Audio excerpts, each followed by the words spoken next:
Hi everyone, my name is Michaela Rose, and I will be talking about 11 authors that you should be supporting in Black History Month. And first of all, when I talk about supporting, you can support these authors all year long. You don't have to just do it in Black History Month. And there's way more ways to support than just with money. Of course, the first thing you think about is like buying books. That is lovely if you can, but you can also just request the book from the library and read that way, or you can, so like me, I really like to follow all these authors on social media.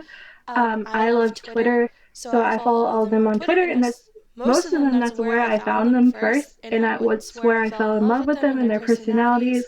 So, you know, you can like and retweet their content, you can show excitement when they announce a new book deal, but there's also like another really small way you can support, and that is definitely sending an email and like telling them like how much they inspire you or how much you enjoy their work. These authors, they're just people like us. We go through things. We have mental health issues, and they go through bouts of mental health issues. They have they go things with friends. They have things in their careers, families. So I think just as humans, hearing that that we're doing a good job and that somebody actually likes what we're doing, that is just such a big confidence boost. So definitely don't count that out as a way that you can support your favorite authors. So to start today, the first author I want to talk about is Michelle Obama. This is her memoir called Becoming. I know it's really popular. 2 years ago when I was an intern, I had like a 45-minute drive to work every day, and I used to listen to this book. I loved getting to know more about Michelle Obama, like her childhood, like important people in her life, and then like events in her life that made her her. She's just like such a hardworking and driven woman and confident in herself, and she has earned everything she's ever had, like no questions, like no debate, everything from like her career and like her ambitions, like I love getting to know more about. I think I also enjoyed, so like obviously she's the first like Black first lady of America, and then like Barack was our first Black president, and like they had the first Black family together, and it was amazing. I loved getting inside of her head, like at that time, when campaigning was happening. I may have said this before, but I work in the healthcare field. I serve nonprofits and hospitals and aid service organizations. Now, one time, Michelle had a very high position at a hospital, and that was around the time where Barack started campaigning, so she had to make that sacrifice of her career to support Barack. And then, like, also getting into her head, also around that time, like knowing what kind of scrutiny her family was about to go through as the first family, and especially like what that meant, being Black. And there's like so many little things that she had to think about, of like just like making sure the girls looked presentable and they had the right hat and everybody behaved. And of course, like you learn about that in family, but it was just, a billion times more amplified. And I recommend this to anyone. Michelle Obama inspires me. I love her. So I also have the Michelle Obama Wisdom book that my sister got me for graduation last year. I'm one of those people that keeps like every card and letter I've ever had. It helps me when I'm feeling down to read them because, people put positive things in there, and it's just nice to see. So this little book has wisdom on topics like women, family, Michelle Obama herself, Barack Obama, like wisdom from him, and then like wisdom on success. And one of my favorite quotes in here is like wisdom about success. And it says, "I want you to understand that every scar that you have is a reminder not just that you got hurt, but that you survived." And this was said by Michelle at Martin Luther King Jr. Preparatory School, commencement address June 9th, 2015. It really helps to have, that little piece of motivation to keep you going when you need it. Definitely check those out if you want. Of course, Michelle has a documentary on Netflix. She also has a podcast on Spotify. So plenty of media if you want it. Next, I want to talk about George M. Johnston's debut novel, All Boys Aren't Blue. So when I talk about an author that I found on Twitter that I really loved, George M. Johnston definitely is that. That's where I first found them, and I'm so glad that George M. Johnston is not only writing books, but I believe they have a TV deal, and then there's another book coming out in September. Anyways, they're so authentic and genuine and so great at connecting to people through stories. So when I first found George, when they were talking about how they told the story of them finding out that they had HIV. I believe they've been living with HIV for 10 years, and I really appreciated how authentically they still told the story. Like I said, I work in the healthcare field. I serve 8 service organizations, and at every step, we try to destigmatize HIV, and we try to educate people about HIV. So I love when people, they're proud of themselves and, they're living their life, because that's all I want for anyone, is just to feel comfort. Anyways, check out All Boys Aren't Blue. It's a series of essays that they wrote talking about, growing up in the LGBTQIA plus community, especially, how that, connects being Black and queer. And it's an amazing book. Check it out. If you want to check out their Twitter, it's at IamGMJohnson. So check them out. I'm so sorry. Also, we have Blair and Imani, Making Our Way Home, The Great Migration and the Black American Dream, a powerful illustrated history of the Great Migration when 6 million Black Americans left the American South for northern and western cities from 1910 through the 1970s, and its sweeping impact on Black and American culture from Reconstruction to the rise of hip-hop. Blair Imani, this is actually her second book, I believe. She is amazing. She is another person I found on Twitter. She is so good at teaching history in a concise way that's really easy to digest, and it's fun. It's really fun to learn. That's what I love most about her. Her last book was about important figures, I believe, in the LGBT community, and non-binary figures too. It's just lovely. So here's a little thing on Ella Fitzgerald. Here's also Alain Locke.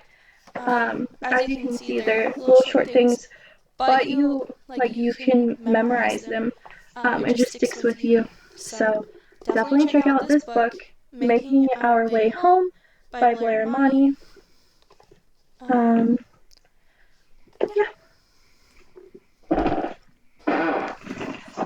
So this is not an autobiography per se, but it's called Natasha, or Color Me In by Natasha Diaz.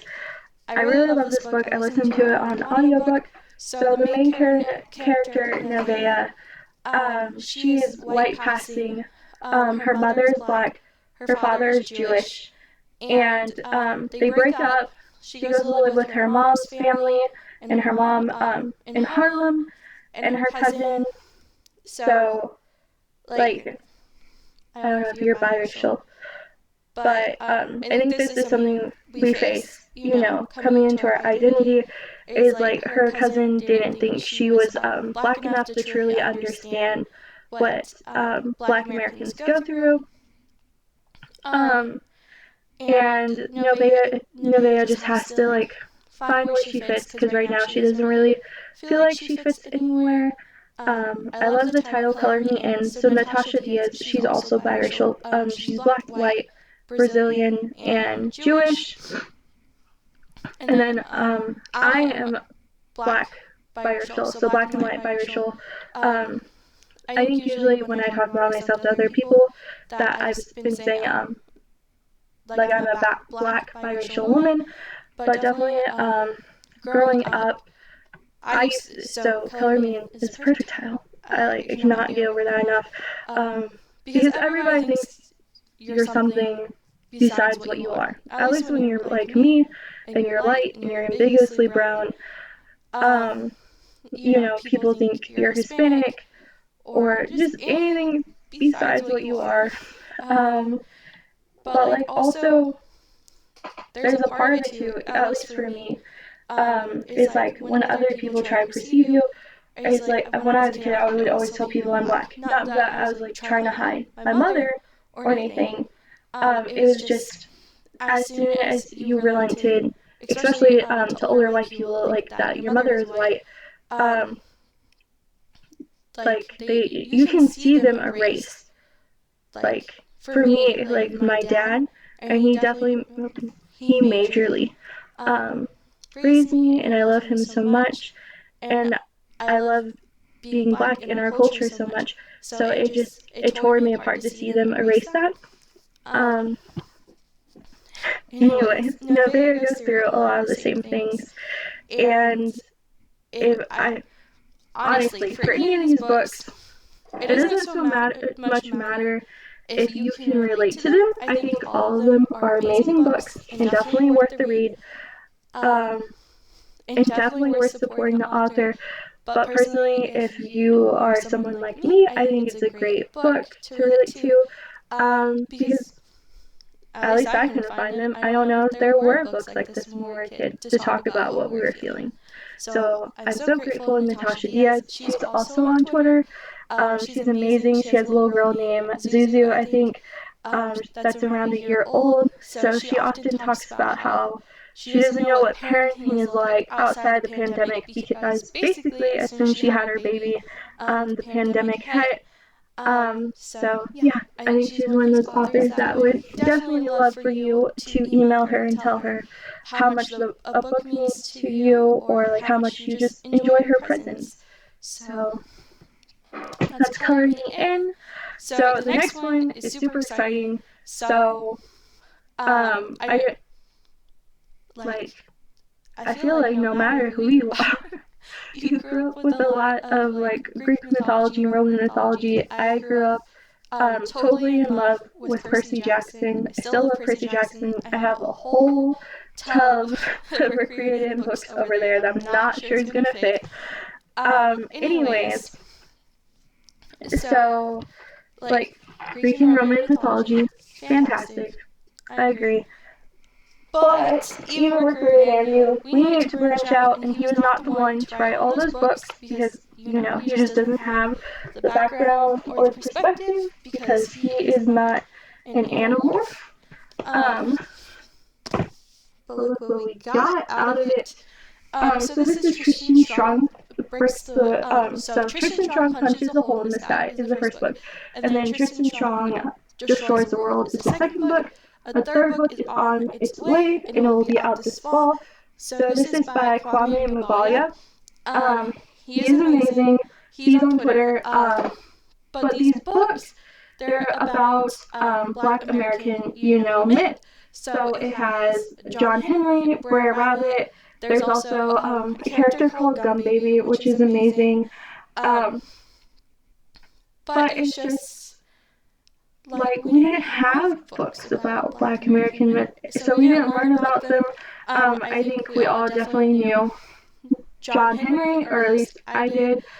I love these books, But, like, not just about the myth. Like, I'm so excited about the myth. But reading these books, another very important thing is, like, it talks very authentically about grief. I know Kwame, he lost his father. I don't know if it was, like, recent when he started the books, but he had, lost his father, and that's a very traumatic thing to go through. In these books, Triston, he also goes through a very similar thing. Before the books, he loses his best friend, and he kind of has, like, survivor's guilt about that, and it's just a lot of trauma surrounding it. So you see him work through that in a very real way, and I think it's important for children to see that, because just because somebody may not think, like, it's appropriate for, a 10-year-old to read about that, that doesn't mean, like, a 10-year-old didn't experience that, it is, at any age you can experience grief, and it's important to know how to talk about that, and work through that. So check out the Tristan Strong books, buy them for somebody that loves mythology. Yeah. Kwame and Mbalia is, like, super funny, and he talks about his upcoming projects. He also does, like, writer sprints with his fellow author friends, and he talks about, his children. So I'm very proud of him. Check them out. These huge stacks. So while we're talking about myth, I think we should talk about mermaids. So Bethany C. Morrow, she is amazing. A Song Below Water. When A Song Below Water came out, I went to, like, so that's when we first started getting, like, digital events because of the pandemic. And I went to every single event that I could. I just loved hearing Bethany talk about this book. So, in this book, there are what is called sirens. And sirens, I think, I read all the book. I'm so bad. I went to all the events. I just got this book, and I haven't read it yet. But sirens, I believe they are just, they're women, but, like, there's this fear in them in this world. And I'm not quite sure why. It's not a warranted fear, so let's start there. Anyways, like, sirens have to, like, they have to conceal their identity, or else, they'll basically be witch hunted. And in this book, a woman, she dies. It's splattered all over the news. At first there's sympathy, but then there becomes rumors that she's a siren, and public perception just goes completely against her, which doesn't affect this woman anymore because she's dead. But it definitely impacts, like, people that are living as sirens, and who are sirens, because they see all of that backlash. And so this centers around two girls named Tavia and Effie, and Tavia is a siren, so she has to hide her powers, and that's a lot of pressure. And it's basically, the book is about navigating that, but most importantly, that I learned from these events and webinars is, like, this book is about friendship, and, like, it's truly a love letter to Black girls. I know BC Morrow talked about how when she was younger, she really loved Ren Fairs, but it wasn't, like, seen as, like, the Black girl thing to be in too. So when she wrote about this book, she very specifically writes a scene about Ren Fairs and how much the girls love Ren Fairs and go to them. So I think you should read it. I think A Song Below Water is lovely. BC Morrow also wrote A Chorus Rises, which is a sequel. It's not, like, a direct sequel to this book, but it's in the same universe. And it's about one of the characters. It comes out this summer. BC Morrow also, so I don't know if you're like me, but everybody was, like, obsessed with Little Women growing up. It seemed like everybody had read it, except me. Like, even my mother read it, and she really liked it. I guess. She wanted me to read it. I don't know. A tradition, a cult, I don't know. Anyways, BC Morrow wrote a Little Women remix, and I already pre-ordered it for September, and it comes out September 7th. So I will definitely know how, like, I will let you know how I like it, because I think if anyone's gonna write a Little Women remix that I'm going to enjoy, it's going to be BC Morrow. So I don't know how into YA you are, but, like, okay, so there's a YA Twitterverse. You are probably tired of me being like, these people are on Twitter, and I love them. DC Morrow is, and then the next author I'm going to talk about is, and then, so the next author is McKinney. She's the author of A Blade So Black and A Dream So Dark, which are, you know, centered around, like, what if Buffy the Vampire Slayer fell into the hole instead of Alice, which is, like, a really badass concept. Anyways, Ella is in the Twitterverse, and for me, she's, like, the center of it. She's so brilliant. I love all of her ideas. I love how she can be nerding out on, like, Star Wars, and then, like, immediately go into, like, really important conversations. So she's actually, like, the author. She created the hashtag publishing paid me, which is really important. I feel like we should have all, like, known that Black authors get paid a lot less than white authors, especially when Black authors have already, like, you know, like, they've proven time and time again, like, they have, you know, really good books, critically acclaimed, they sell well, and they can be, like, on their fifth book and still making a fraction of what a white author would get offered for their first book, and it's just insane. But, like, if you're somebody like me, so, like, you're aware of the general concept, but it was interesting to see the actual numbers as somebody that's not in publishing, and I'm sure, you know, it was a wake-up for other people who are in publishing but weren't aware of their privilege. Anyways, I love Ella McKinney's mind, and she is super best friends with BC Morrow. I love when they do events together. Anytime they do an event together, please be sure to go. So, if you like Alice in Wonder retellings, I think this is definitely the first place to start. The last of the series, the third book, comes out this fall, I believe, so be sure to check that out. Follow L.L. McKinney on Twitter. So while we're talking about retellings, I want to show you something, especially February 12th. The brand new Cinderella comes out on Disney Plus. So, if you're in a Cinderella mood, why not read Cinderella's Dead by Bayron? This is Kalynn's, like, first novel ever. I'm very proud of her. Just, I don't know, why should there be any other retelling? Also, I do want to point out, so, I'm not sure about Alice, but I know for sure in Cinderella's Dead, Sophia, who is the main character, she is bisexual, so, and it's just, like, this is set, like, 200 years after, Cinderella, like, married her prince, you know, like, all the love in there, all the fairy tale is gone, and, it's become, like, a Hunger Games type pageant, so all these girls, they go to this ball, and, after, like, if they're not chosen within their first, like, couple years, you know, like, they just go away somewhere. So Sophia is on a journey with, you know, Cinderella's descendants to, like, overthrow this system. And I think it's amazing. You should definitely check it out. Kalynn Bayron, Cinderella's Dead. If you're in a Cinderella retelling mood, be sure to check it out. Also, retellings.